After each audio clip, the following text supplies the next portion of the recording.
ingredient, right? Okay. Yep, so that's why even like, that's how you can actually have water toxicity, that it's a real high concentration of water outside of the cell. Mm-hmm. And so the cell takes a bunch of it in and the cell bursts, right? I think it's called hydrolysis, something like that, right? So like that's actually, because how the hell could you be poisoned by water? Well, it's actually due to the osmosis of water and that concentration gradient. So to your point, if you had a totally dry media that it went into and you put a dry block in there, that water is just going to naturally actually flow out of that, right? So something interesting to consider, that's where I would truly go with it, is I would say, we're Jug Dealers, we're the podcast you need in your feed, teaching the game like you never seen. Jerin, Gabe, GRAMBO, true OGs, masters of the globe, set your mind free. From Denver, Colorado, where the data's green, we set the data points for the SOPs. Jug Dealers Podcast, yes indeed. Hey everybody, welcome to the Jug Dealers Podcast, where we discuss all things cannabis and lifestyle related. Brought to you by the good people at 5-8 and is always available at jugdealers.net and jugdealers.shop. And you can request samples at jugdealers.net / or / We did find out right one time, GRAMBO, that it doesn't really matter. Yeah, it autocorrects. Anyway, / samples. You can scroll down and hit the sample tab there. It's been pretty wide open. You got to fill out the growers form, stuff like that. We are going to kind of whittle it down to 3 different packages just to make it a little more straightforward. We've had so much demand. Easier for the warehouse. Easier for the warehouse, easier for all of us. So we are going to make that a little more streamlined over time.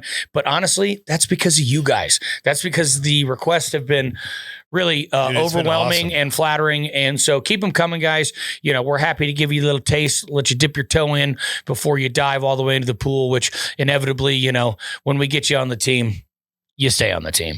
So anyway, also last but certainly not least, if you do want any bookings, any things like that, there's a ton of, which is one of the things we're going to talk about today, but there's a lot of events that have been going on, more things that have been popping up. We do have a bookings page. You can request us either at a shop or at a grow, or any kind of event, any cups, anything like that. Yep. And I would like to put a specific call out to any commercial growers that are out there. If you guys want us to stop by, we're more than willing to come in, consult on your grow, take a look at your lighting, take a look at your nutrition program, and everything in between. So please feel free to reach out if you have any of those opportunities, or if you'd like us to stop by. As you guys have seen, the Jug Dealers get around. So don't be afraid to ask, and you may receive. And they can go through the comments section as well, right? Like if you have a commercial grower, wants to kind of get to you directly. Oh, yeah, absolutely. They can go through the comments section Definitely. And just drop a comment, say, if I got a 200 lighter in Illinois, come through, I'd love to try your stuff. So if you go on the Jug Dealers page and you fill out the general comments, right, that actually comes straight to this guy right here. So if you do have, specifically either if, let's say the sample packages don't quite fit your needs or whatever, especially if they're a little bit bigger for commercial, or if you have other specific questions, that's a great place to get to us as well. You can also hit up the IG page, and GRAMBO is always watching that. Yep. So never be afraid. Jugdealers.net, just scroll all the way to the bottom. It's got the question section, so that will take care of you if you don't have social media. And if it is directed at me, Jerin will shoot it my way. That's true. Yeah, you can say, hey, this one's for Gabe, and I'll shoot it right over. There have that does happen. That does happen. Well, hey, we've got a questions episode that we're going to do this one. They're popular, bro. They're popular episodes. We try and plop these in, periodically, because quite frankly, we do like that interaction directly with our listeners.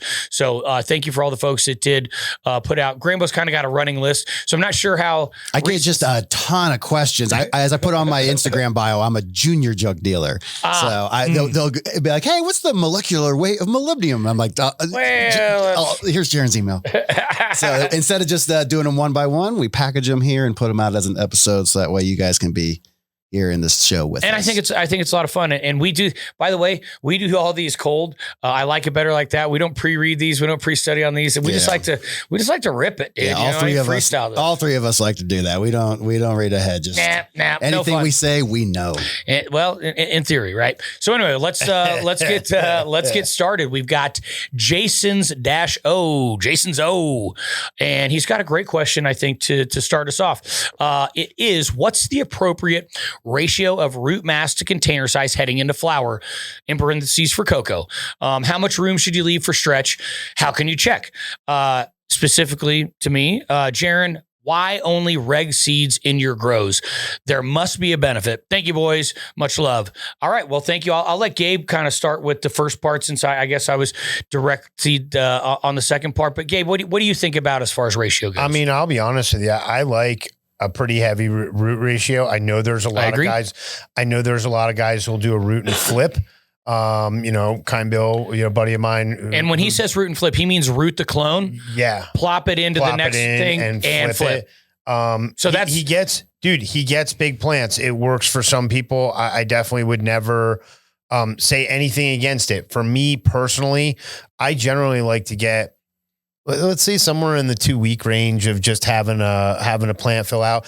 Sometimes I'll be in a position where I have to transplant something and just put it into flower for whatever reason. I've had it even in the commercial grows where I just didn't have enough to fill a room. Right. And I had a couple plants and I'm like, let's just put these things in.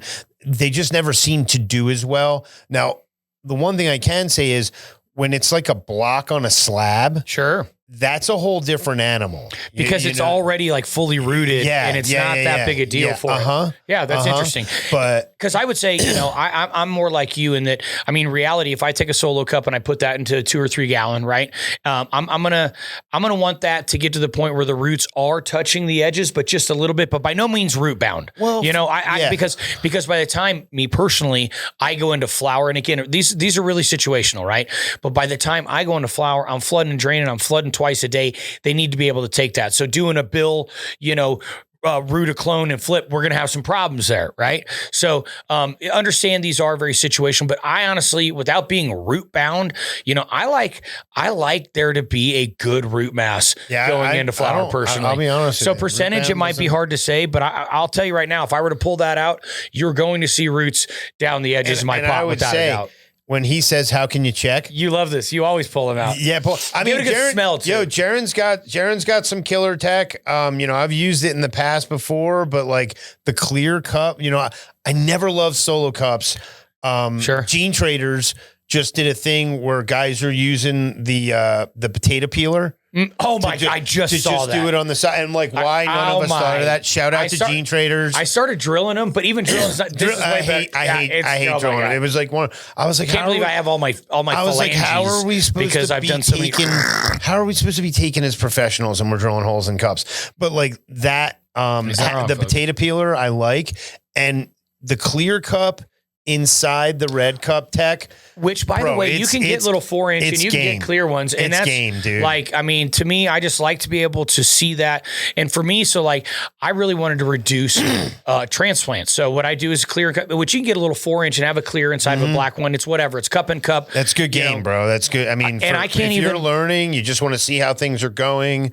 Look at your roots. What's happening. And then I take that, like in theory, I could take a well-rooted solo cup and put that right into a 55-gallon barrel if you don't overwater it. Yeah. So once I've got that fully rooted, I feel like I can take that. I could put it into a bed. Hell, I could put it into the field if I wanted to. The initial root mass that you get is kind of the most important. And in the horticulture world. Yes, I agree 100%. Yes. In the horticulture world, I think they would have you kind of up plant a couple times. Yes. The reality is, I always say, especially in a commercial spot, labor is your highest cost. So I'm always really looking for taking those steps out to a middle to what you finish in. I know there's a lot of guys nowadays who finish in 1 gallons and they get plants that are just as big as any of the plants I've always gotten. And what I say to folks is the bigger your root mass is, the more of an insurance policy you're going to have on if something goes wrong. But also, like if you have a massive root mass in a 1 gallon, that thing's going to go dry real quick. But again, like root bound, I think has gotten almost a bad rap. To me, we're mimicking hydro, in which when you saw roots like that, like the only reason they weren't bound is because they really had the plastic jacket as like the boundary.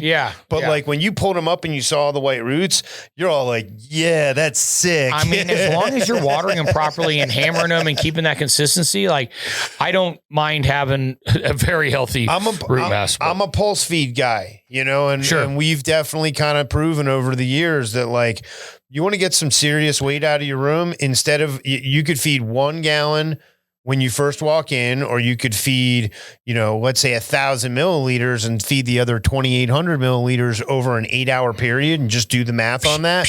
There is a difference. It's kind of like, yeah, there's a difference. And by the way, I can't say that I came up with that tech. I do appreciate that. I'm pretty sure I saw that on Dude Grows one time years ago. When they got the tech. No, the cup and cup technique. Oh yeah. As far as the pulse grow, and it's like the pulse has the monitors. They call it pulse grow. And I was like, that's got to be why. So you can like constantly measure it, right? No. This because it's just a little constant pulse. feeding. It's a pulse at a time. If you really are running it right, and the amount of you got to understand. When I started doing this, people just weren't even thinking on that level. Whereas now you have moisture meters you could put in there. So pulse was about like your pulse. If you see like their logo on there, whereas the pulse feeding is about giving a little bit of water shots. More often. Like a pulse. Like a pulse.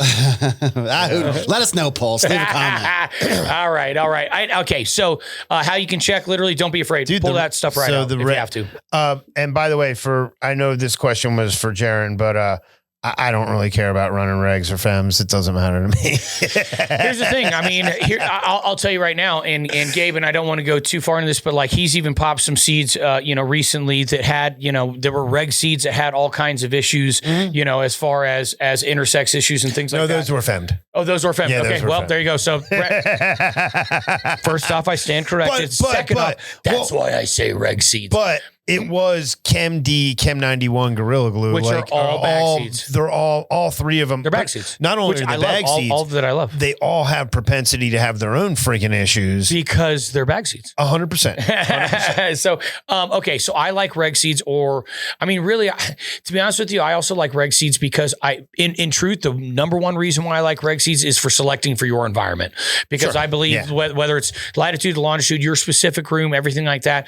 With a fem, it's a run and done, and that's like. Well, and I would say, even though like. And that's, I think, my biggest. Would you say with the fems too that they have more of a leaning towards what was reversed? Probably propensity. Yeah, I would say so. And the other thing is I like reg seeds that have that wider spread, right? So for your selection, for selection, like an F1. But again, on the same token, if you're trying to really keep that in that tighter lane, fems may be the way to go. It's just like, for me, it's just to have that wider expression zone, more than anything else.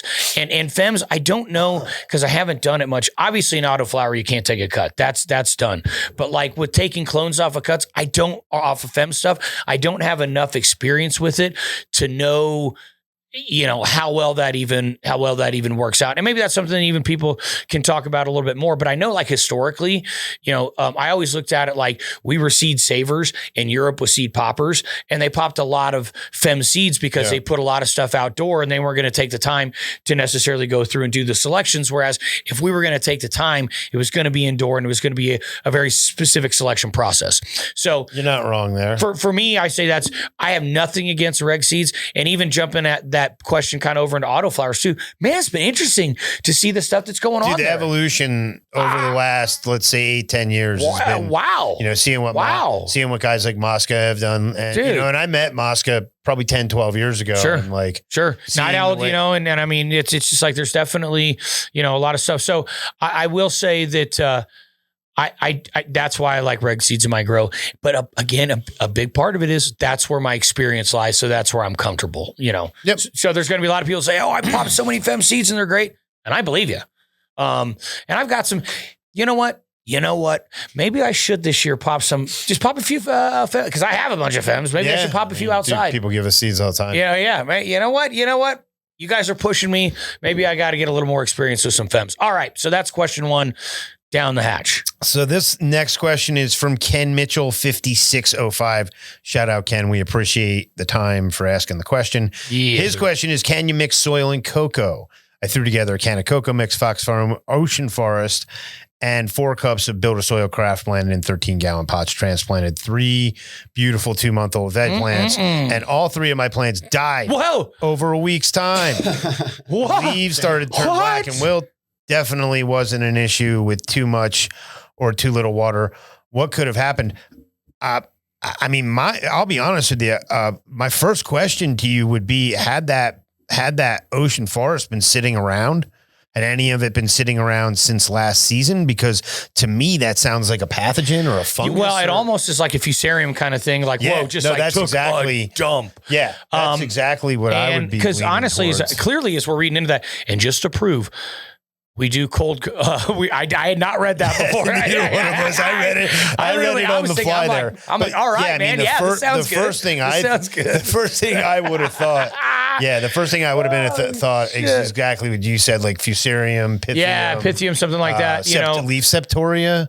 But you wouldn't see that until more like late flower, typically with the real septoria. So the other thing is, I know you say it wasn't an issue with too much or too little water. However, how big were the 2-month-old veg plants going into a 13-gallon pot? Yeah, that was going to be my other question. I'll be honest. Yep. If you were to water that entire pot, even just one time, even if it was a 2-gallon pot going in there, I guarantee you shouldn't even look at that thing for at least a week, probably more. Okay.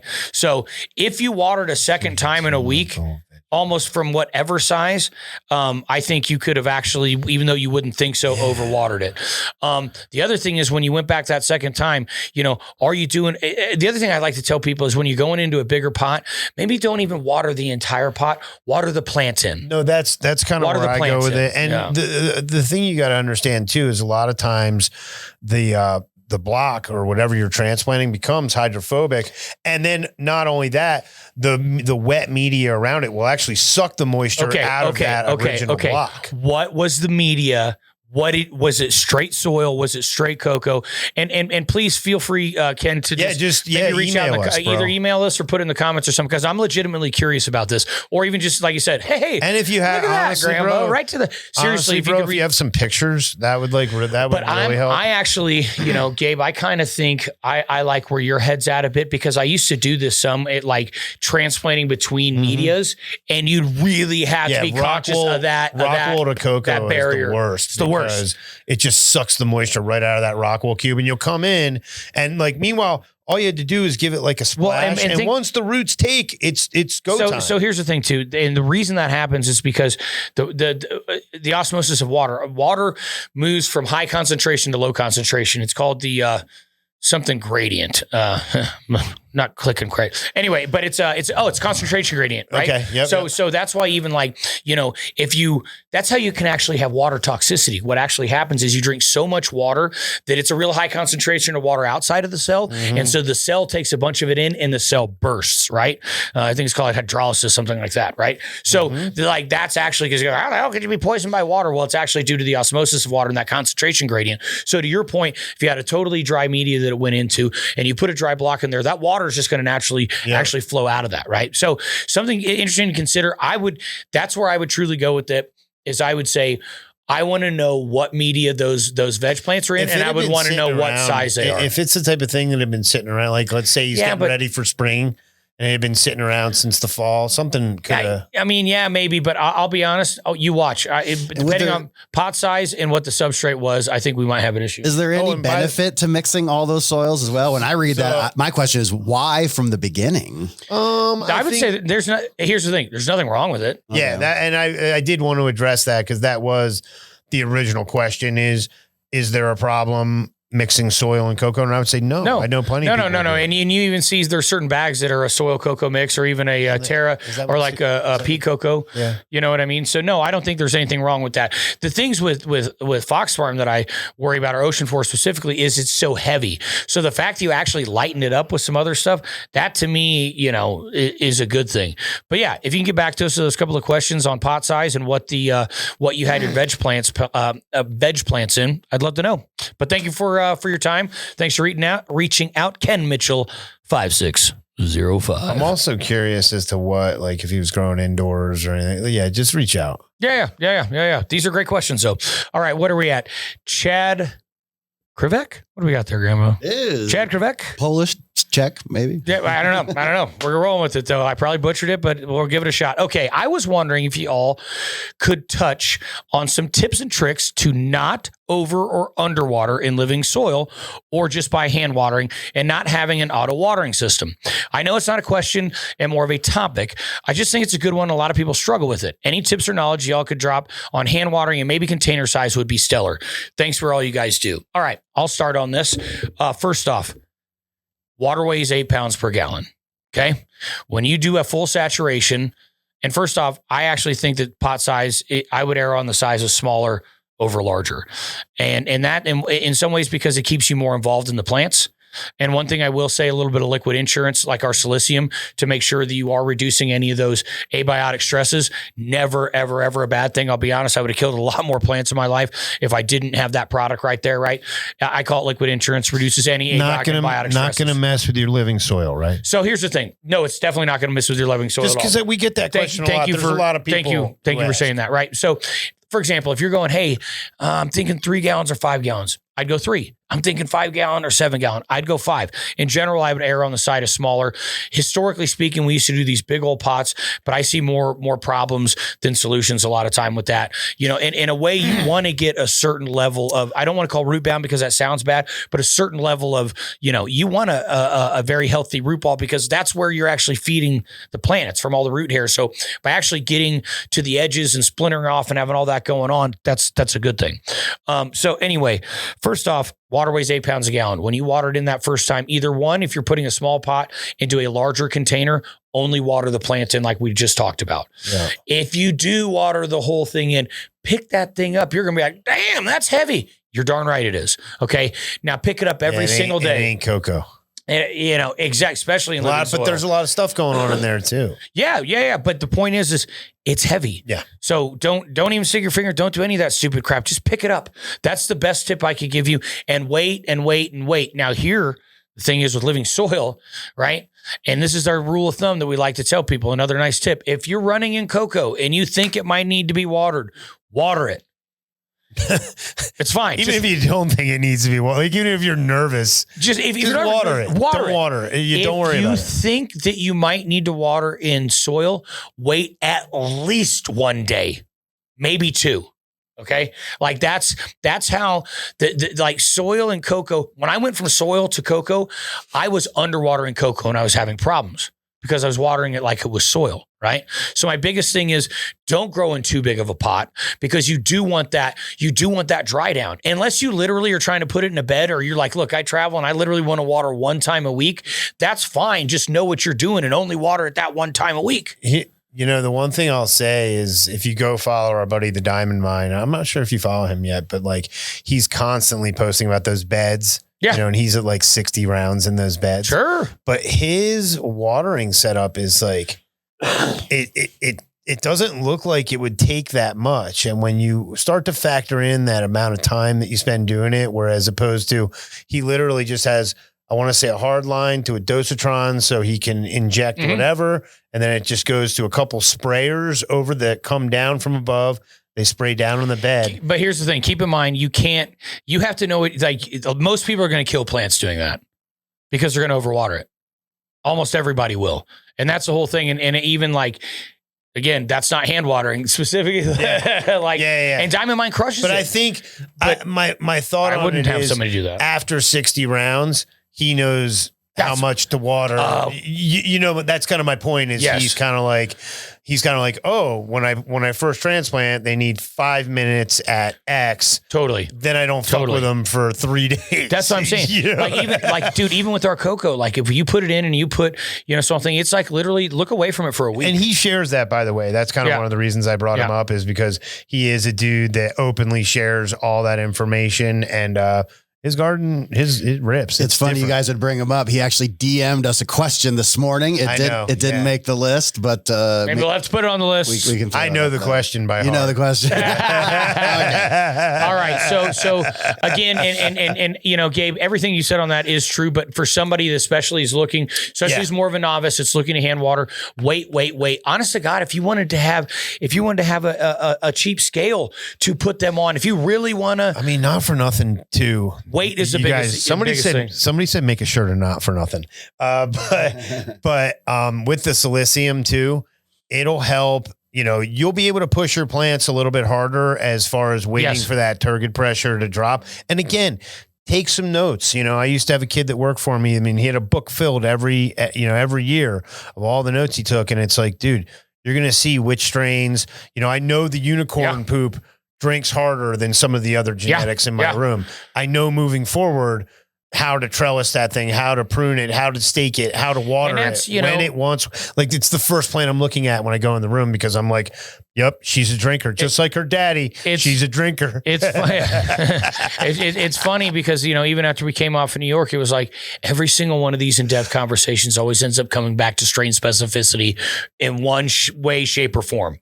It's not necessarily the whole pie, right? But it's always a piece of the pie. In our trends for 25, it's the topic we're gonna kind of dive into. A little bit of a it may drop before this one. This might, yeah. You never know. We like to play around with this, but hey, I do think that's a great question. I do think that I don't agree with an auto watering system when you first get going, because I do think you're going to have more problems when the solutions. And I do want your face to be in the plants. I want you to be hand watering. I want you to be in there. But understand that overwatering and underwatering look very similar, unfortunately, because those are symptoms, not signs. Signs, what's actually happening. That's something like frass. That's a nutrient deficiency. That's something that can be proven. That's something you can see with your eyes. Whereas symptoms is just the reaction of the plant. Well, yellowing is a general reaction. Wilting is a general reaction. Can be overwatering, can be underwatering. So keep those things in mind as well. And that's one of the things that's great about, taking good notes. But that's what I have to say about that. I was going to say, and, follow dudes who, know what they're talking about. The Build a Soil guys, those guys are great guys. DC Scrogger, he does that. He'll literally teach you how to mix soil, give you the plant, the whole deal. It's like, there's a lot, there's definitely. It's good info out there. There's definitely some. We try and provide what we can. Okay. Why don't you take this one from 00419? 00419. First question. Favorite Got strain, a minute? Favorite strain to grow, past and present.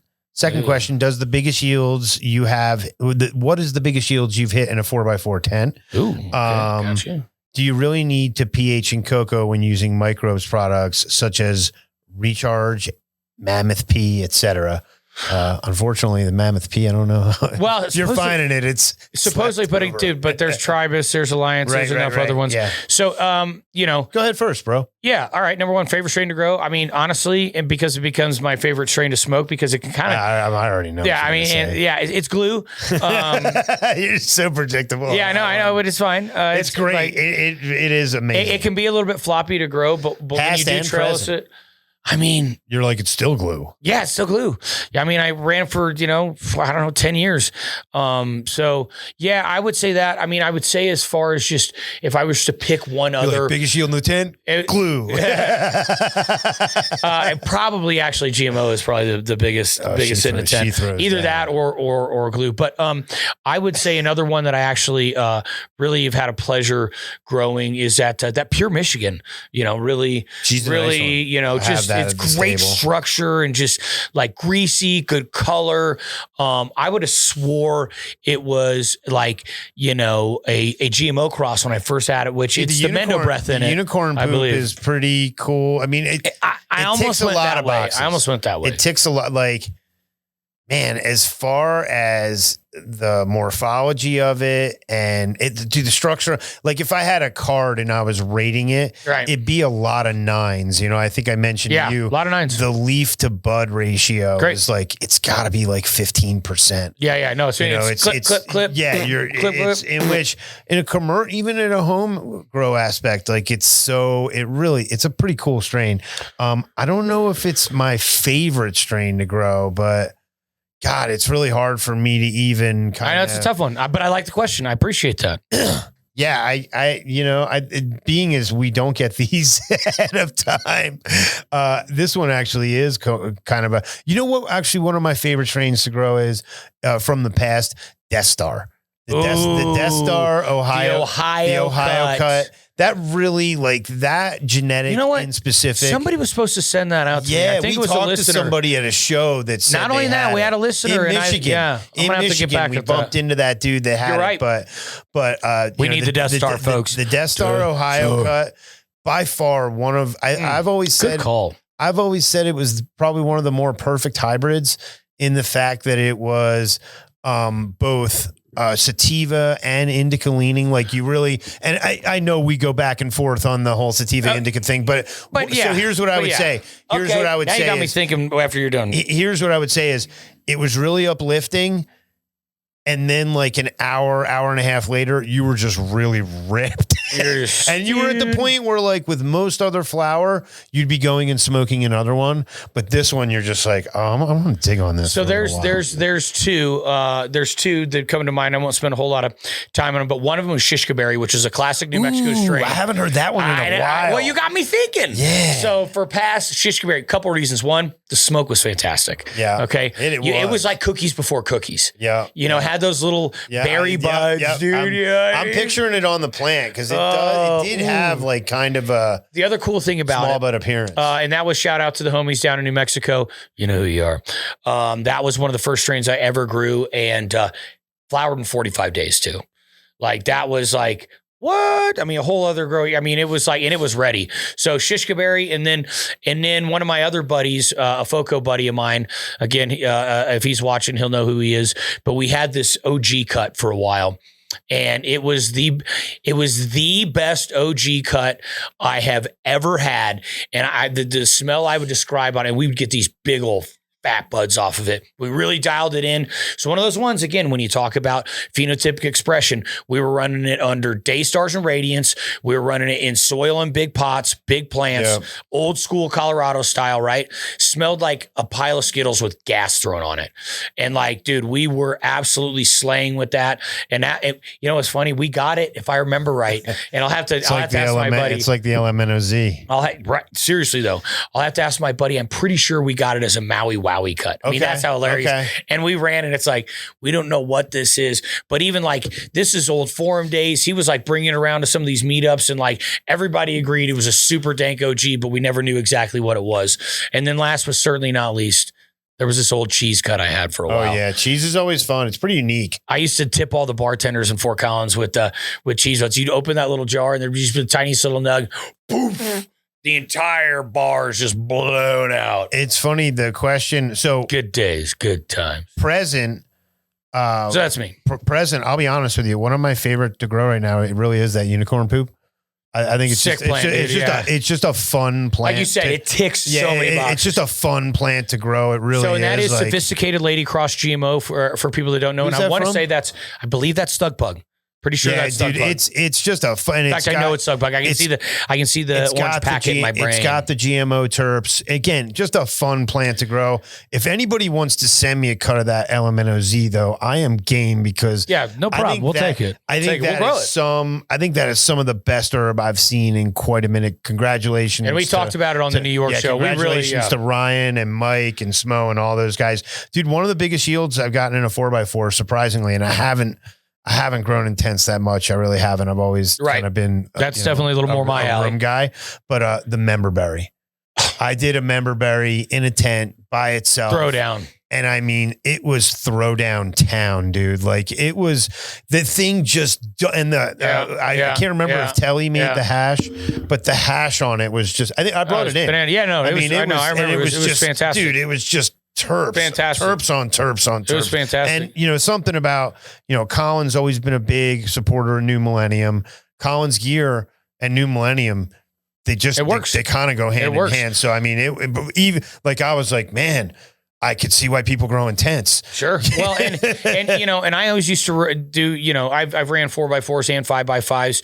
I like 5x5s because there was, if you think about it, I think my tent was a 5. It doesn't sound like it's that much bigger, but you're talking 16 square feet versus 25. It's almost twice as much. So no, mine was a 4.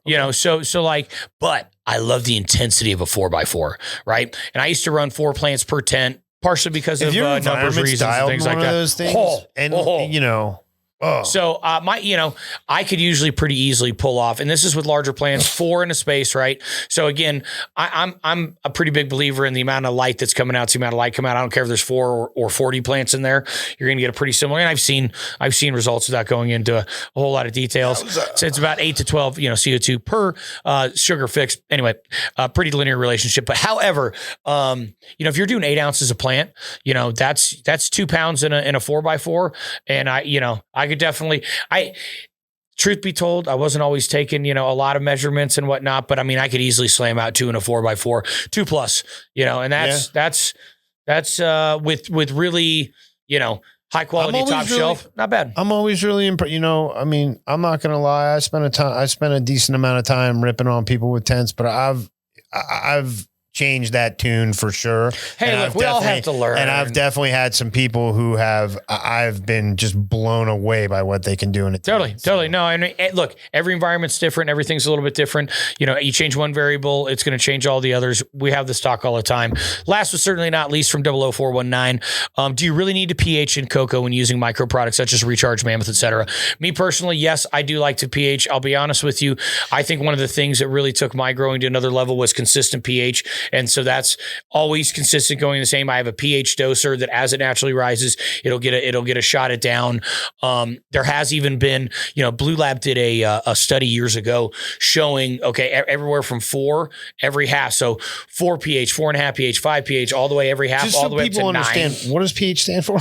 pH stands for, it's actually technically it's the amount of H plus. Potential hydrogen? Yeah, potential hydrogen, but it's the H pluses that are actually in there. That's what's being, but it's obviously 7 is going to be neutral. Below 7 is acidic. Above 7 is basic. And I'll throw out, because this is probably leaning towards like shit me and Scotty always will say, you don't need a pH. That's because in Colorado, our water's very stable. We know what's going in. So once you're dialed in, and I get Recharge at a discount, so I use a lot. So the microbes are a buffer. But in defense of everybody in this conversation, I would say, get a baseline. Yeah, here's the thing. What your starting water is. Well, here's the thing. People of Detroit. Let me finish, fuckers.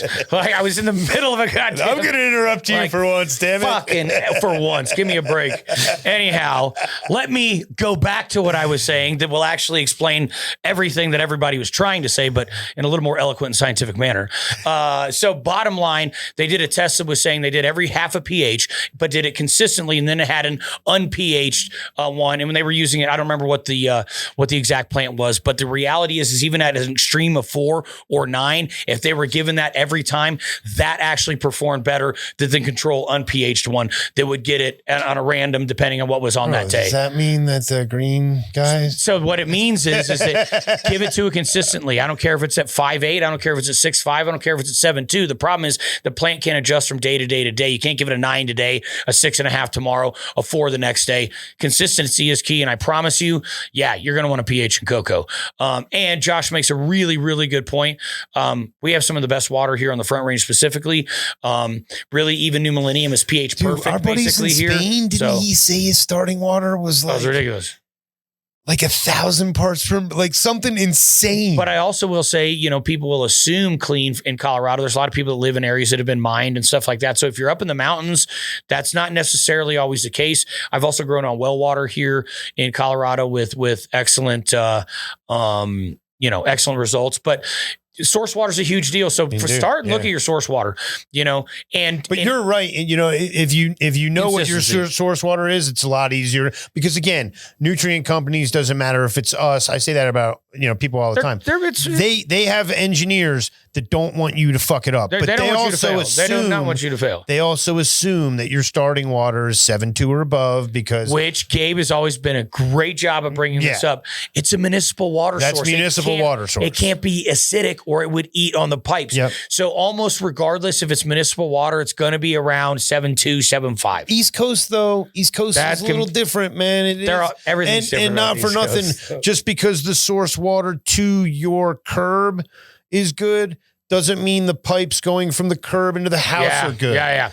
And by the way, I do like those buffers of recharge. I do like the micro buffers.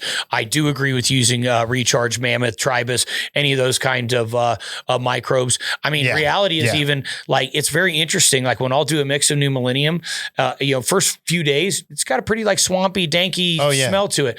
By day 3 to 4, it starts smelling like literally fresh soil. Well, what is that? That's the smell of good aerobic bacteria. The smell of soil, that's not the smell of dirt. That's the smell of the actual bacteria. I got to admit, though, I go back and forth between Recharge and the Photosynthesis Plus. And that stuff, that Photo Plus, it works, but boy, it's a little ripe, dude. Do not spill but it works. But it works. Hey, don't spill it in the basement, though. Like this is what I've always said. Room. Plants can't smell, and they don't give a shit about clean. So you know what I mean? Just don't spill it in the basement. Thank you, 00419. Some great questions. We're off and rolling. Grab it up, Gabe. What do we got, big guy? So first off, I want to say thank you for all the you fellas do for the cannabis community. Your products are amazing. I've been using New Millennium for a few years now, and I have a question about your Rhizium I just received. Do you add Rhizium at the end of your nutrient mix once everything has been pH correctly, or would you find it best to add with RO water only? Second question, will Rhizium be okay to add with SLF 100? Third, we're just going to go right into it. Do you use Rhizium once a week, every other feeding, every feeding? I hand water every other day. I grow in a mixture of recipe soil, 25% Happy Frog, 25% Ocean Forest, 20% Canna Cocoa, 10% worm castings, and 20% perlite. This mixture helps retain water for a great dry back and in timely manner for every other day water. Lovely. And that's Roll This Nugs. Okay, thank you, because I couldn't figure out what that was. Appreciate that. Thank you, by the way, for... Okay, first off, great set of questions. And also, you're very welcome. We're happy to do this. This is a lot of fun for us. It is a challenge to keep always bringing good guests and good information. You guys definitely help keep that motivation. So, if you weren't watching, you guys didn't give a shit, we wouldn't be here. My first question is a Rhizium or Rhizium? And I'm going to clear this up here right now. Okay. Right here. Potato, tomato. I don't think so, because it's the rhizosphere. Okay. So I say Rhizium. Rhizosphere, Rhizium, right? Okay, so why does that matter? Because that's literally what it's actually it is focusing specifically. So what's interesting, right? There's a lot of rooting products out there, like even Lightning Start, right? Which is going to be a kelp-based root and shoot initiator, right? It's a little more of a dual purpose. And that's something that just is kind of giving the burliness of the roots themselves, the root structure. And it's also because of the natural cytokinins and the other natural hormones that are in there. It does help with stretch reduction, helps with the internodal spacing, things like that. But so they're different. But they're different. They're different. And that's my whole point. Well, okay, so caveat, I know he didn't ask this. Can you use them together? Yes, absolutely. Because they truly are focusing on different areas of the root. Okay. So the reason we call it Rhizium is because it focuses on the rhizosheath portion of the root zone. We did talk about this. We did a specific with just root anatomy and a whole root episode at one point in time. It's been a while back, but if you can click back, you can find it somewhere. Maybe ask Josh, he'll find it. Anyway, point being that rhizosheath, what was it, Gabe? 2019, I think, right? Yeah, it was just, it's a new term. It's a new term. It's a new term. I saw it, and I'm talking to Neil about it. You see, I think a lot of people, especially with the clean grow, they see the slime on the roots and they're like, oh, that's got to be bad. No, that's actually that. And I think that's where there's necessary. A lot of people who, they just don't understand what they're looking at. Yeah. And here's the other thing that's crazy. It's like those little layers that are right around the root, they're all different things are happening at these different layers, but they're like hair, it was like 1/100 of a millimeter. There's it's like so small. So this actually focuses the Rhizium. There we go. The rhizosheath, right? It's specifically where the root particles are coming in contact with the soil, which is where actual nutrient uptake is fungus, happening. The bacillus, the glomus, those things that are breaking down that nitrogen. It's all right there. And again, we're not just, this is real science. Everybody can go look it up. But the reality is that's where having that that part of your root system be as healthy as possible and vibrant, makes the elements so that you're not having to feed it a 4-row because the roots and they're doing their job. They're doing their job. So and so what I would say, lastly, about that is absolutely you can use them together because they're focusing on different areas. And if you really wanted to say it in a very like layman's term, what is the Rhizium focusing on? The root hairs. And what are the root hairs are? That's where actual uptake is uptaken. That's where you're going to maximize nutrient uptake. And that's where you run. That's where you run kind of a lean line there, because ultimately, if you're running a high EC, if any time the root zone gets too dry, it fries those root hairs. Even if you, let's say you're using hypochlorous, you've killed all the slime, but you still have those root hairs. If it gets too hot in there, all of a sudden you kill those root hairs. You basically, there's no. Well, because you got to understand, if you have a high cation exchange capacity, that means a lot of nutrients are being held on that soil colloid, right? And that's via just chemistry, right? Just ionic attraction and whatnot, right? And that's where I've always gotten nervous about the whole stock crop steering thing. Cause you see, I mean, I've seen guys where they're like, oh, I'm at 12. Oh, I'm like, what? Well, it goes down to these points that if you do go too low, all those elements are still in the substrate. Once the water disappears, it's the EC like literally flies through the roof, right? And hydrogen, carbon, 90% of the plant. So anyhow, okay. Do you add Rhizium at the end of your nutrient mix once everything has been pH correctly, or would it be best to add with RO water only? I definitely mix it at the end. Yeah. The only thing that I mix everything in, then pH it. The only thing I mix in after pHing is any kind of microbes. That's me personally. Yep. So mix it up. You can throw it in very last, and honestly, once you hit the additives, it could go anywhere in there. No problem. Use it every single watering. Use it up through about 4 weeks of flower. Using it with SLF 100, I see no issue whatsoever. Yeah. That kind of, I think, by the way, I like that mix, and anybody pay attention to that one too. I know our guy earlier a little bit was getting like kind of close with that mix, but you can see ocean forest, cocoa, worm castings, perlite. I love it. It's a great mix. Well, and the cocoa is going to give you some longevity. It's more of a hollow kind of. And it's going to give you a cation exchange. It's going to give you tilt. It's going to give you a little bit more structure, right? These nice little soil terms that we like to use, right? Hey, you know what? It's important. Let's finish up with the diamond mine question. What do you guys think? So the diamond. What do we got? What I mean, diamond mine. Do we cut this out? No, the diamond mine question. No, it's fine. He's just he's a BHO guy, and so there's a lot of rosin hype in this world. Living soil BHO, though. Living soil, and it's fire. I've been smoking this lemon G every day. I'm like the way you are with your Gorilla Glue. Everyone's like, "What you smoking, Grambo?" I go, "The lemon G from Diamond Mine." Oh, bro, that's what do you mean, bro? Right here, this is the red pop runs. All right, well, okay, so then so what is the what's the question? Well, I would say that how do you prevent microplastics from getting inside your rosin when people are pressing these dirty? Oh wow, bags? He went for it. Yeah, he went deep. He went deep in the pocket. He went like third gen style. And the argument. I mean, so I like it though. To answer his question though, the reality is you replace your bags kind of after a certain amount of hours. Let's say, I think where you start to see that is definitely as those bags degrade.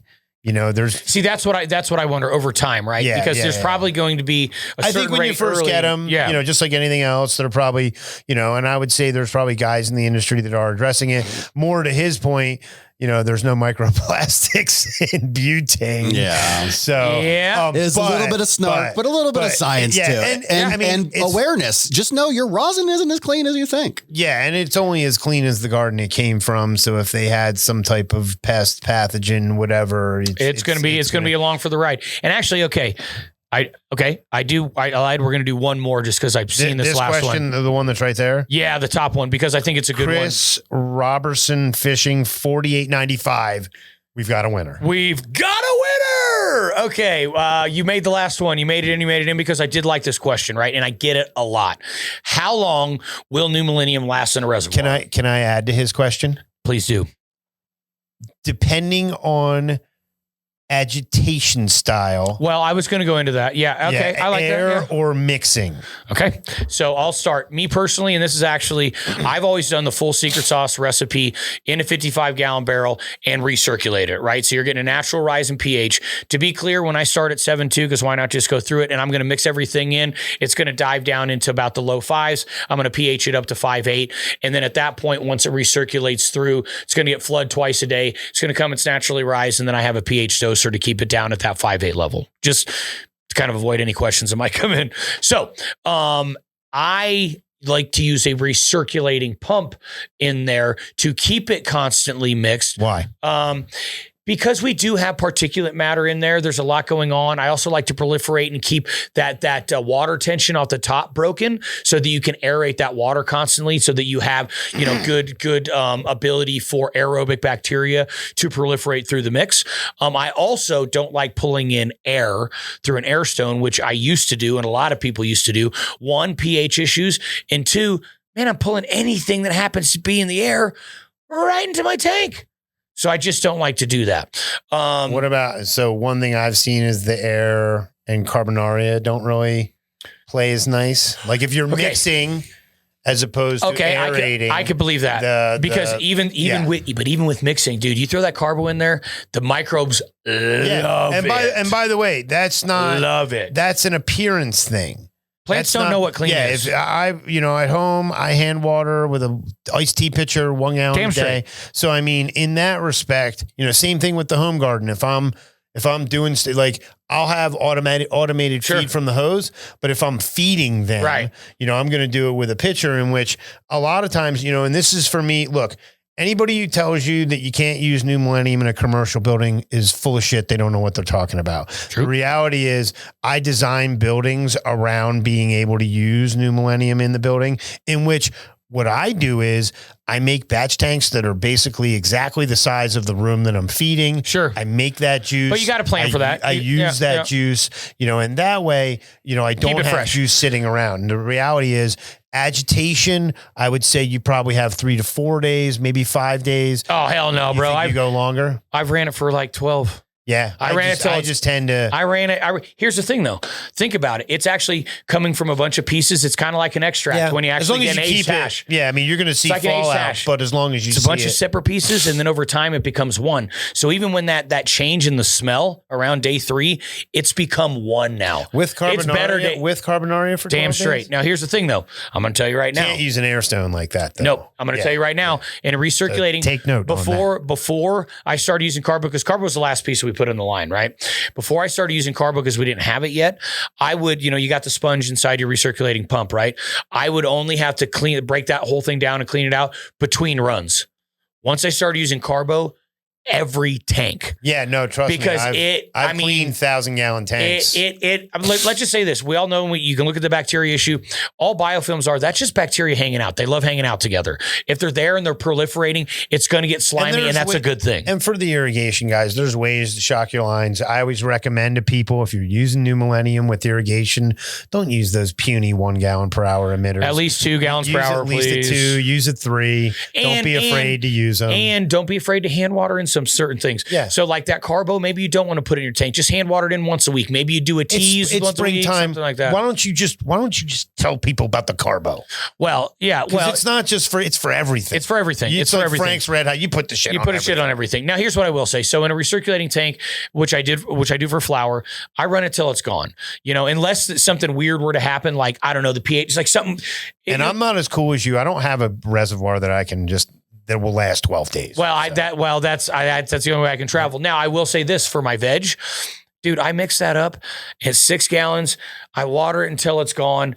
It's pretty. It's got a film on the top of it. It looks a little scuzzy by the end. Like I said, I don't really care. I don't really care. And to me, over time, the mix becomes more one. It becomes more of it. A single product as opposed to a conglomeration of products, if you will. So, and I never even pH by the way, I don't pH. I'm not saying it's not important, but when I do veg, I don't pH that tank. I religiously pH, my my flower. And I've seen the major difference in it of having those slight differences versus just that kind of consistency. So, again, that res will last a while. Just make sure and keep it mixed up. That's the one thing I like, and get a little smell, right? The nose knows with everything. It knows with terps. It knows, that death smell versus aerobic bacteria. So, trust the old schnaz if in doubt. Thank you guys for tuning in. It's always a pleasure. We have a lot of fun actually doing these questions episodes. So keep these coming. We'll keep them sprinkled in there. If you guys do have any ideas too for, different guests you want to see on here, whatever, hey, I can't guarantee we can get them, but we'll give it a shot. So any topics, any ideas like that, we're game.